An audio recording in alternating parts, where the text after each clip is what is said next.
एक आदमी था, पहले दुनिया की नज़र में बेहद सफल। बड़ा घर, चमचमाती कार, सम्मान, नाम, शोहरत, सब कुछ। लेकिन उसी सफलता के बोझ तले वह इतना दब चुका था कि एक दिन ऑफिस के रास्ते उसकी सांसें तेज होने लगीं। दिल धड़कना भूल सा गया। सड़क किनारे गिरते गिरते बचा। लोग उसके आसपास जमा हो गए, पर उसे सिर्फ एक ही वाक्य बार बार सुनाई दे रहा था।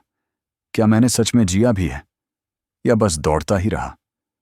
उसी पल उसे पता नहीं था कि उसकी जिंदगी की सबसे बड़ी दौड़ खत्म हो रही है और एक नया सफर शुरू होने वाला है। नमस्कार दोस्तों, स्वागत है आपका किताब कथा में। आज हम बात करेंगे the monk who sold his Ferrari की, जिसे लिखा है रॉबिन शर्मा ने। जूलियन मेंटल, कोर्टरूम का बादशाह, ऐसा वकील जिसकी जीत की कहानियां अखबारों में छपती थीं। लोग कहते थे, अगर केस जूलियन के पास है तो फैसला लगभग तय है। वह तेज दिमाग वाला, मेहनती और पैसा कमाने में बेमिसाल था। पर सच यह था कि वह जितना बाहर से चमकदार दिखता था, अंदर से उतना ही टूट चुका था। सालों के तनाव, लगातार लड़ाइयों, जीतने की प्यास और न रुकने वाली दौड़ ने उसे अंदर से खोखला कर दिया था। वह खूब कमाता था, पर हंसना भूल चुका था। वह लोगों के लिए जीतता था, पर खुद से हार चुका था। रातों में उसे नींद नहीं आती थी, हाथ कांपते थे, दिल की धड़कनें अचानक तेज हो जाती थीं। वह डॉक्टरों को दिखाता, दवाइयां बदलता, पर हालात बद से बदतर होते गए। घर में खाना ठंडा रह जाता, रिश्ते ठंडे पड़ जाते, और वह खुद बिल्कुल बर्फ जैसा हो गया था। सिर्फ चलता हुआ, बोलता हुआ, पर अंदर से मृत जैसा। सच तो यह है कि सफलता कभी कभी इंसान को बनाती नहीं, बल्कि तोड़ देती है। जूलियन भी टूट चुका था, पर उसे यह बात समझ में नहीं आई जब तक कि वह दिन नहीं आया जब उसने कोर्टरूम में सबके सामने गिरकर अपने जीवन का सबसे डरावना सच देख लिया। वह हार्ट अटैक उसकी दौड़ का अचानक अंत था। उसे लगा, बस यहीं खत्म हो गया सब। जिस सफलता के पीछे वह भाग रहा था, उसने उसे जीने का वक्त ही नहीं दिया। पर कहानी यहीं खत्म नहीं होती। डॉक्टरों ने उसे बचा तो लिया, लेकिन उसके बाद का फैसला उसने पूरी दुनिया को चौंका दिया। कई महीनों तक वह गायब रहा। किसी ने नहीं देखा, कोई पता नहीं चला कि वह कहाँ है। और फिर एक खबर जंगल की आग की तरफ फैली। जूलियन मेंटल ने अपनी करोड़ों की फरारी बेच दी। फरारी, उसकी पहचान, उसका अहंकार, उसका दर्जा, सब एक ही पल में बेच दिया। लोग हैरान थे, क्यों? What happened? कौन सफल इंसान अपनी सबसे बड़ी चीज बेचकर अचानक गायब हो जाता है? पर सच ये था, उसी फरारी को बेचकर जूलियन ने अपने भीतर की कैद को तोड़ा। पहली बार उसने खुद से पूछा, मैं आखिर चाह क्या रहा हूं? और खोज उसे वहां ले गई, जहां जाने के बारे में उसने जिंदगी में कभी नहीं सोचा था। हिमालय की गहराइयों में, उन लोगों के बीच जो दुनिया की दौड़ से दूर असली शांति में जीते थे। पर यह सब कहानी तब सामने आई जब महीनों बाद जूलियन अचानक जॉन के ऑफिस में आ खड़ा हुआ। जॉन, उसका पुराना साथी, उसका विश्वास पात्र, उसका शिष्य जैसा दोस्त। जब उसने दरवाजा खोला और सामने खड़े आदमी को देखा, तो वह हैरान रह गया। यह वही जूलियन था, पर एकदम अलग। उसका चेहरा शांत था, आंखों में एक चमक थी। वह मुस्कुरा रहा था, वो मुस्कान जो शायद जॉन ने सालों से नहीं देखी थी। जॉन को लगा जैसे सामने कोई साधु खड़ा हो, कोई ऐसा व्यक्ति जिसने सारी लड़ाइयां जीत ली हों, बाहर की ही नहीं, भीतर की भी। जूलियन बोला, जॉन, मैं बदला नहीं हूं, मैं बस खुद को पा लिया हूं। जॉन के मन में हजारों सवाल थे। कहां गया था? क्या हुआ? कैसे हुआ? क्यों इतना बदला हुआ दिख रहा है? जूलियन अंदर बैठा, आराम से, जैसे उसके पास अनगिनत समय हो। और फिर उसने अपने नए सफर की शुरुआत सुनाई। उसने बताया कि कैसे हार्ट अटैक के बाद उसने फैसला किया कि वह अपनी पुरानी जिंदगी को खत्म कर देगा। वह सब छोड़ देगा, नाम, पैसा, केस, शान, सब।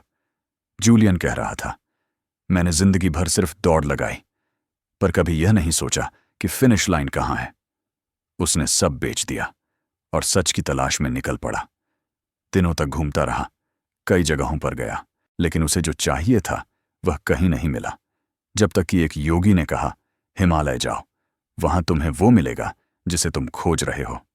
और जूलियन ने वही किया। वह चला, उतने दूर जितना कोई अपनी सच्चाई की तलाश में जा सकता है।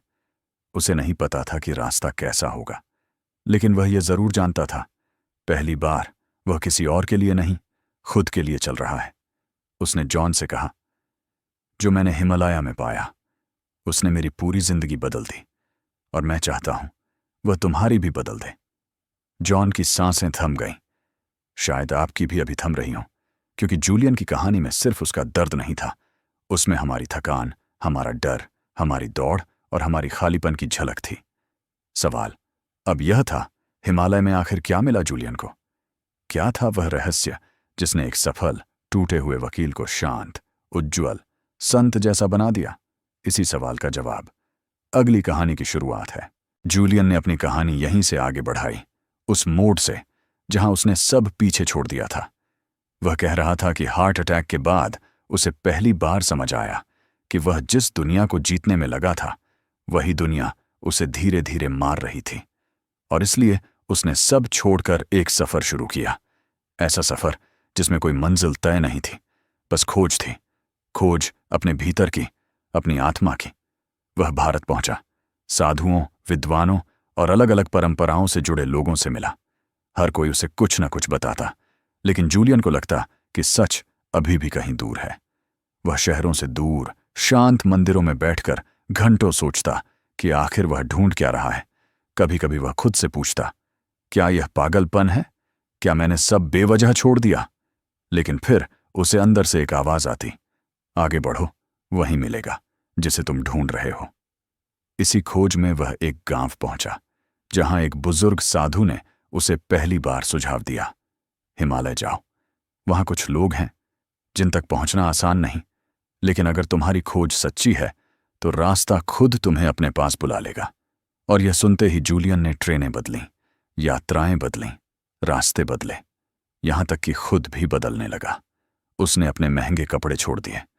वह एक साधारण यात्री की तरह चलने लगा, खाने पीने में साधारण, सोने जागने में साधारण, पर भीतर कहीं एक उम्मीद जल रही थी कि वह जल्द ही अपने उद्देश्य के पास पहुंचने वाला है। फिर आया वह दिन जब वह पहाड़ों में पहुंचा। हवा पतली थी, पर उसमें एक अजीब सी पवित्रता थी, पेड़ों की खुशबू, ठंड की चुभन और आसपास फैली गहरी खामोशी जूलियन के मन को साफ करने लगी। कई दिनों तक वह उन पहाड़ियों में भटकता रहा। कभी वह रास्ते में पड़े पत्थरों से टकराता, कभी खुद से, लेकिन वह आगे बढ़ता गया और हर कदम उसे नई दृढ़ता देता रहा।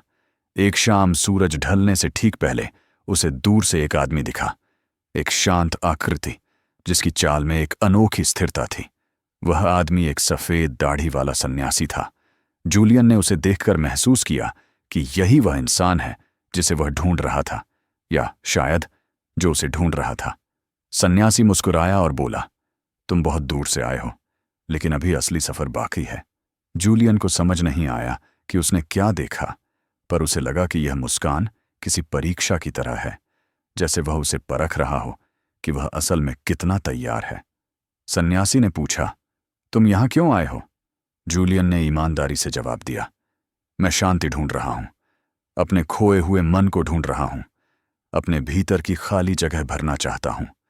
सन्यासी बोला, तुम्हें शांति तभी मिलेगी जब तुम खुद को समझोगे, और खुद को तभी समझोगे जब तुम्हारे पास हिम्मत होगी अपने अहंकार को छोड़ने की।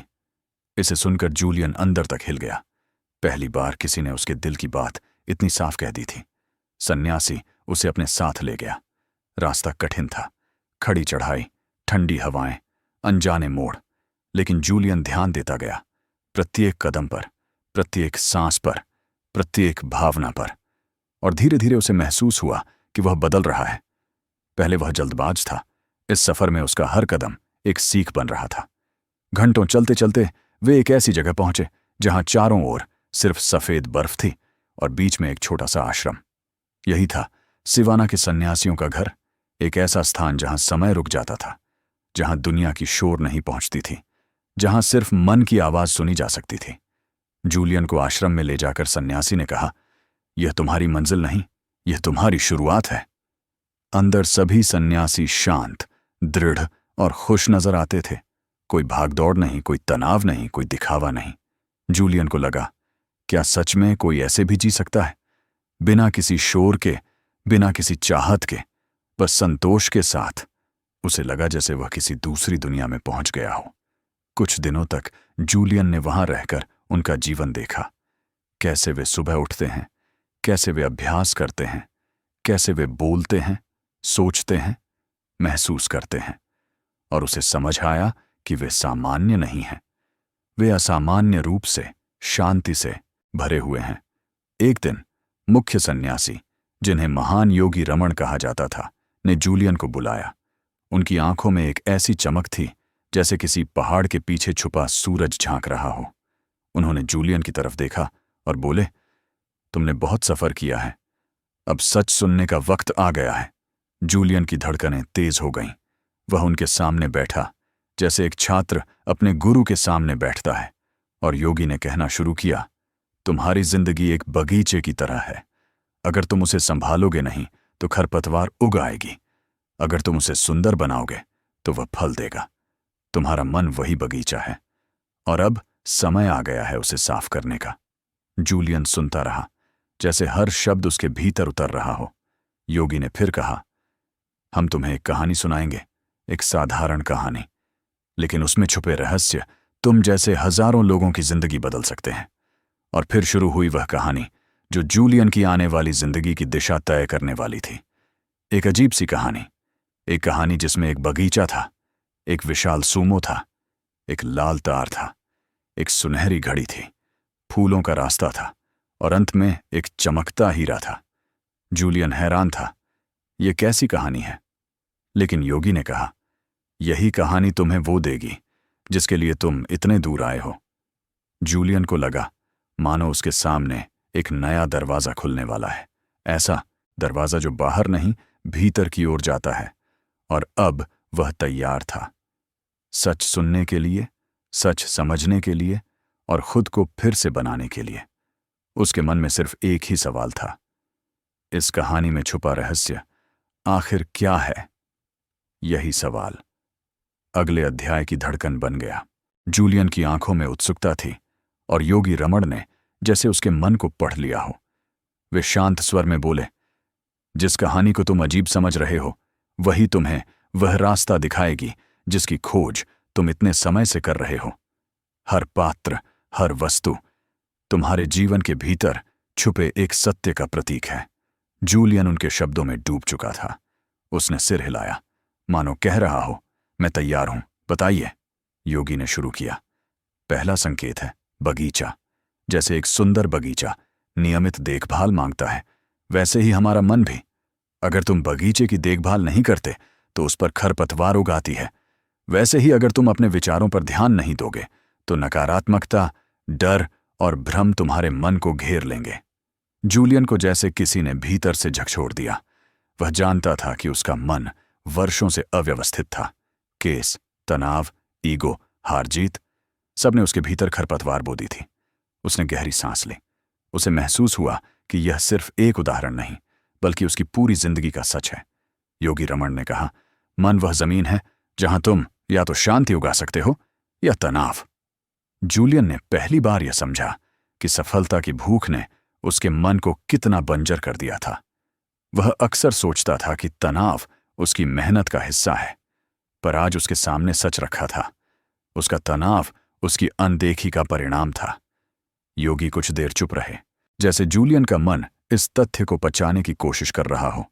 फिर उन्होंने आगे कहा, दूसरा संकेत है वह मोटा सूमो पहलवान। वह प्रतीक है स्वयं के विस्तार का। तुम कितना सीख रहे हो, कितना बदल रहे हो, कितना बढ़ रहे हो। असल जीवन वही है जो निरंतर बढ़ता है। जूलियन ने इस बात को गंभीरता से लिया। वह सोचने लगा, क्या मैंने कभी बढ़ना बंद कर दिया था? क्या मैंने सीखना, समझना और खुद को नया बनाना छोड़ दिया था? और उसका जवाब था हां। वह सफल जरूर बनता गया, लेकिन उसका विकास रुक गया था। वह सिर्फ ताकत की लड़ाइयां लड़ रहा था, भीतर कुछ बड़ा बनाने की नहीं। योगी ने कहा, जब तुम बढ़ना छोड़ देते हो, तुम जीना छोड़ देते हो। ये शब्द सीधे दिल में उतर गए। जूलियन को लगा जैसे उसे वह बात आज समझ में आई है, जिसके संकेत उसे पहले भी मिलते रहे थे, पर वह अनदेखा करता रहा। फिर आया तीसरा संकेत, लाल तार। योगी ने कहा, यह है अनुशासन का प्रतीक। बिना अनुशासन के कोई भी मनुष्य खुद को संभाल नहीं सकता। अपनी ऊर्जा, अपनी इच्छाओं, अपने समय का सम्मान किए बिना कोई व्यक्ति खुद को नहीं बदल सकता। जूलियन के चेहरे पर शर्म का हल्का सा भाव आया। उसे याद आया कि कैसे वह कई बार खुद से वादा करता था, आज आराम करूंगा, आज खुद पर ध्यान दूंगा, आज कुछ नया सीखूंगा। पर वह हर बार खुद से किया वादा तोड़ देता था। योगी का यह संकेत उसे भीतर तक चुभ गया। अगर तुम अपनी आत्मा की कद्र नहीं करोगे तो संसार कैसे करेगा? कुछ देर दोनों चुप रहे। जूलियन ने पहली बार महसूस किया कि उसकी असली लड़ाई दुनिया से नहीं, खुद से थी। अब आया चौथा संकेत, सुनहरी घड़ी। योगी बोले, यह है समय का प्रतीक। समय ही जीवन है, और तुमने अपने जीवन का कितना हिस्सा ऐसे कामों में खो दिया जो तुम्हें भीतर से मारते रहे। समय वापस नहीं आता, लेकिन इसे बदलने का निर्णय किसी भी क्षण लिया जा सकता है। जूलियन को याद आया कि वह समय को दुश्मन समझकर जीता था। वह हमेशा कहता था, मेरे पास समय नहीं है, पर सचमुच उसके पास समय था। उसने बस उसे गलत जगह खर्च किया। योगी ने उसकी आंखों में देखते हुए कहा, सही चीजों में समय लगाने वाला इंसान कभी गरीब नहीं होता। गलत चीजों में समय लगाने वाला इंसान कभी अमीर नहीं हो सकता। जूलियन की सांसें तेज हो गईं। ये वाक्य सिर्फ सलाह नहीं थे, ये उसके बीते जीवन के गहरे घावों पर सीधे पड़ने वाली रोशनी थे। फिर आया पांचवा संकेत, फूलों का रास्ता। योगी ने बताया, यह है सेवा का मार्ग। जो इंसान दूसरों की मदद नहीं करता, वह कभी अपने भीतर रोशनी नहीं जगा सकता।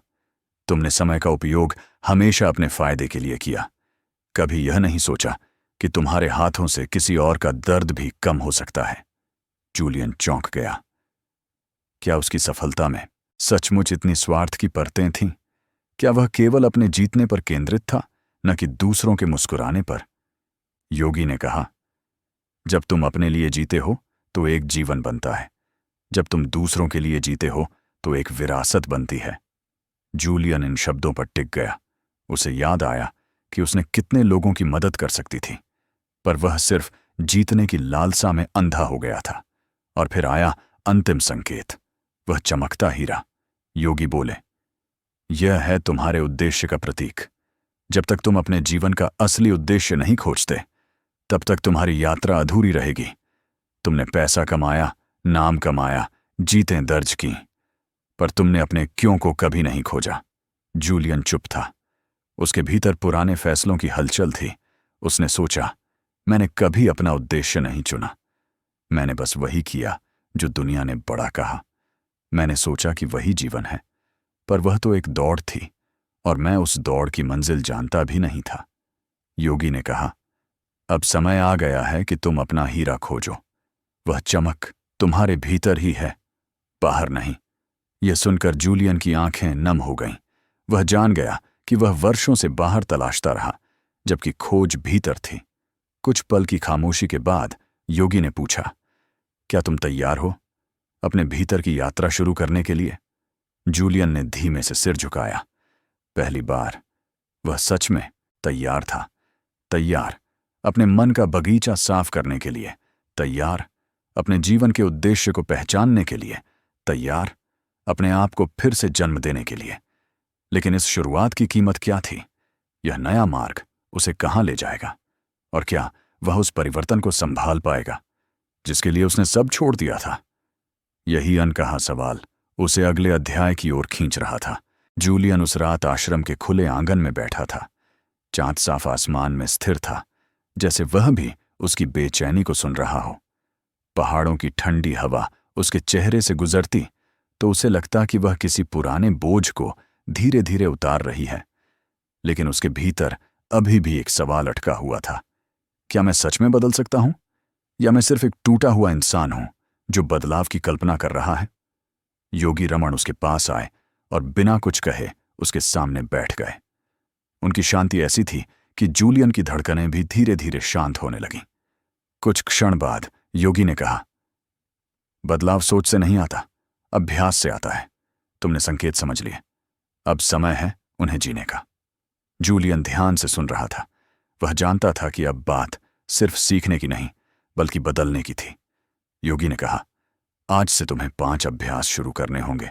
ये अभ्यास तुम्हारे मन के बगीचे को साफ करेंगे, तुम्हारे समय को अर्थ देंगे, तुम्हारे भीतर अनुशासन जगाएंगे और तुम्हें उस उद्देश्य तक ले जाएंगे जो तुम्हें हमेशा बुलाता रहा है। जूलियन के मन में उत्सुकता और डर दोनों थे। कौन से अभ्यास? उसने धीरे से पूछा। योगी ने पहला अभ्यास बताया। पहला अभ्यास है शांत समय का अभ्यास। हर दिन कम से कम 10 मिनट तुम सिर्फ अपने साथ रहोगे। कोई आवाज नहीं, कोई विचार नहीं, कोई योजना नहीं, बस तुम और तुम्हारा मन। तुम उसे सुनोगे, समझोगे और धीरे धीरे वह तुम्हारा साथी बन जाएगा, दुश्मन नहीं। जूलियन ने सोचा, क्या मैं ये कर पाऊंगा? मैं तो सुबह उठते ही फोन, केस, ईमेल और तनाव में घिर जाता था। लेकिन उसे पता था कि यही अभ्यास उसके भीतर की उथल पुथल को शांत कर सकता है। फिर योगी बोले, दूसरा अभ्यास है लक्ष्य का अभ्यास। अगर तुम्हारी दिशा नहीं है तो तुम्हारी यात्रा बस भटकाव है। हर दिन जागकर तुम साफ शब्दों में लिखोगे कि आज तुम्हें क्या करना है और क्यों करना है। जब क्यों मजबूत होता है तब रास्ता खुद ब खुद साफ होता जाता है। जूलियन की आंखें चमक उठीं। शायद पहली बार उसे महसूस हुआ कि दिशा के बिना दौड़ना कितना थकाने वाला होता है। योगी ने तीसरा अभ्यास बताया। तीसरा अभ्यास है कायदे का अभ्यास, अनुशासन। छोटी छोटी आदतें जो हर दिन दोहराई जाए वही तुम्हें बड़े बदलाव तक ले जाएंगी। एक अच्छी आदत तुम्हारे लिए नया जीवन बना सकती है, एक बुरी आदत तुम्हारा जीवन निगल सकती है। जूलियन को याद आया कि वह कितनी बार खुद से वादा करके तोड़ देता था। कितनी बार वह अपने इरादों का गुलाम नहीं बल्कि बहानों का गुलाम बन चुका था। योगी ने चौथा अभ्यास बताया। चौथा अभ्यास है सद्भाव का अभ्यास। हर दिन एक अच्छा काम, छोटा हो या बड़ा, फर्क नहीं पड़ता। जब तुम किसी की जिंदगी में रोशनी डालते हो, उसी रोशनी से तुम्हारी आत्मा भी उजली होती है। जूलियन ने सोचा, एक ऐसा वकील जो जीतने के लिए हर कीमत चुका देता था, वह दूसरों के लिए कितना कम करता था। आज वह स्वीकार कर रहा था कि वह पहले सिर्फ अपने लिए जीता था। और फिर योगी बोले, पांचवां और सबसे गहरा अभ्यास है जीवन का उद्देश्य। तुम्हें हर दिन यह याद रखना होगा कि तुम कौन हो और क्यों हो।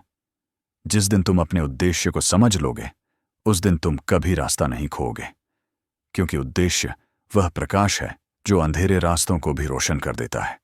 जूलियन की आंखें नम हो गईं। उसने अपनी पूरी जिंदगी बिना उद्देश्य के बिताई थी। वह जीतता रहा पर नहीं जानता था कि किसके लिए। वह कमाता रहा पर नहीं समझ पाया कि क्या खो रहा है। योगी ने उसकी तरफ देखा और धीमे से कहा, जूलियन, तुमने जीवन को बाहर खोजा, अब समय है उसे भीतर खोजने का। तुम तब तक पूरी तरह नहीं जी सकते जब तक तुम पूरी तरह खुद को जान नहीं लेते।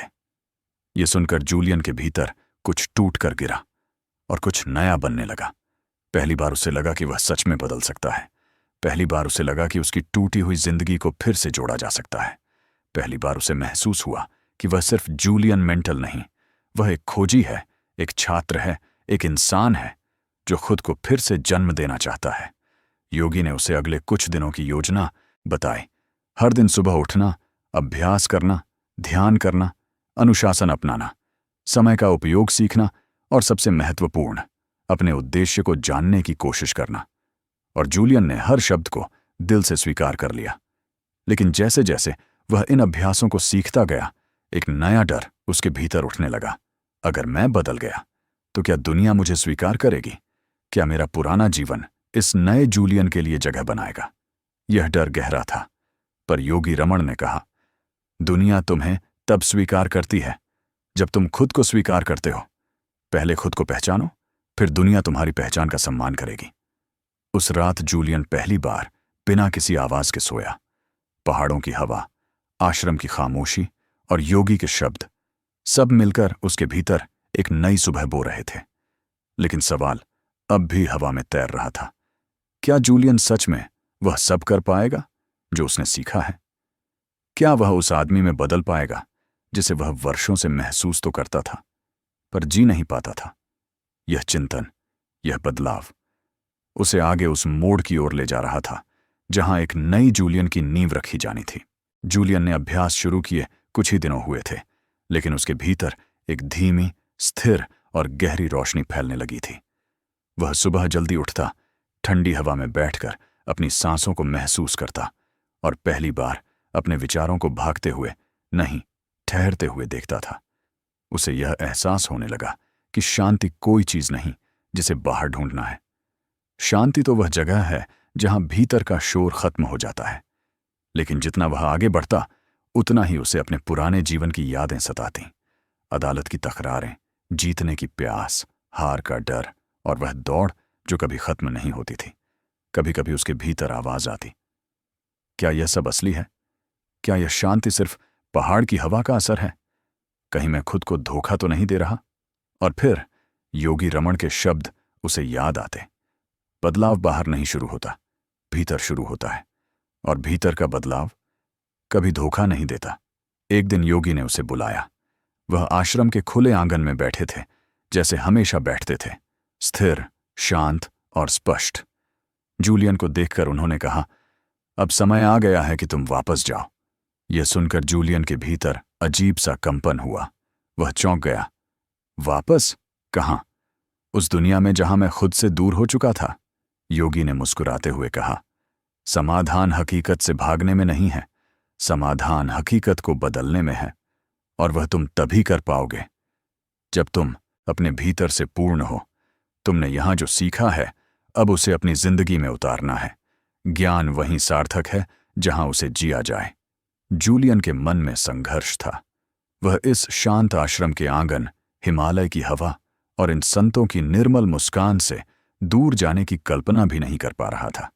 पर योगी ने कहा, जो रोशनी तुमने यहां पाई है, वह सिर्फ तुम्हारे लिए नहीं है। वह उन लोगों तक पहुंचना चाहती है जो अभी भी अंधेरे में जी रहे हैं। जूलियन की आंखें नम हो गईं।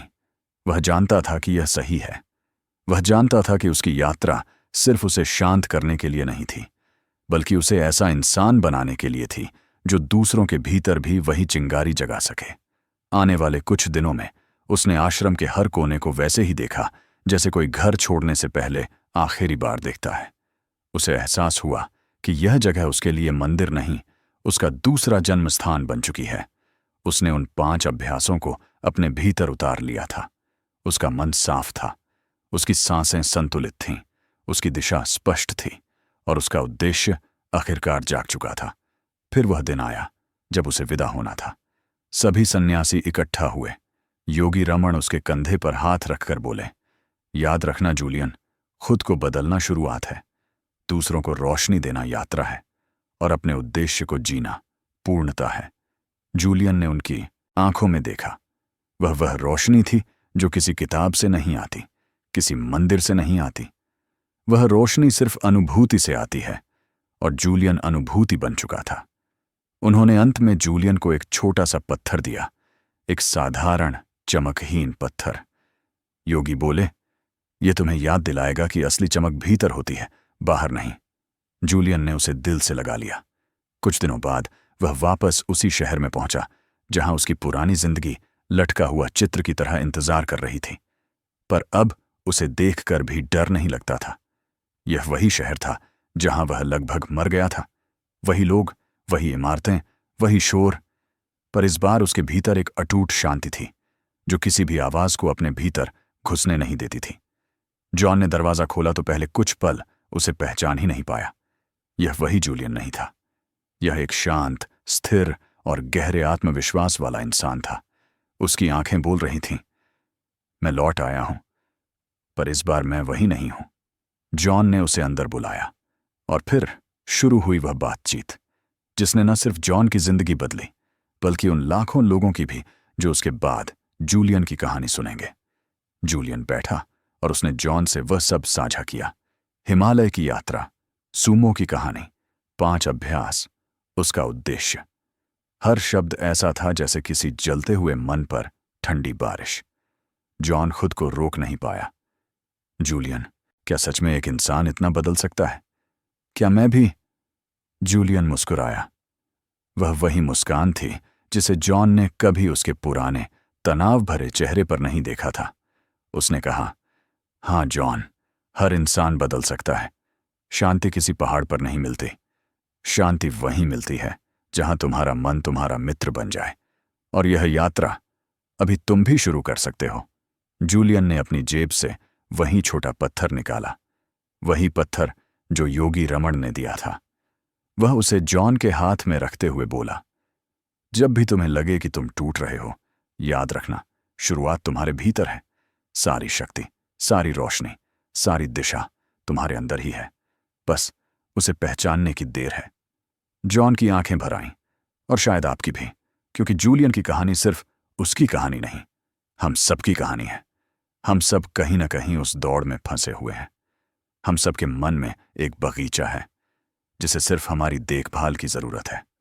और हम सबके भीतर एक ऐसा हीरा है जो चमकने के लिए जगा रहा है। जूलियन ने अपने आखिरी शब्दों में कहा, मैंने अपनी फरारी बेची, लेकिन बदले में मैंने खुद को पा लिया। और एक इंसान को इससे बड़ी कोई जीत नहीं मिल सकती। यही कहानी पूरी होती है, पर आपकी कहानी शायद अभी शुरू हो रही है। अगर आपको ये कहानी पसंद आई हो तो चैनल किताब कथा को जरूर सब्सक्राइब करें, ताकि अगली किताब की कहानी सबसे पहले आप तक पहुंचे।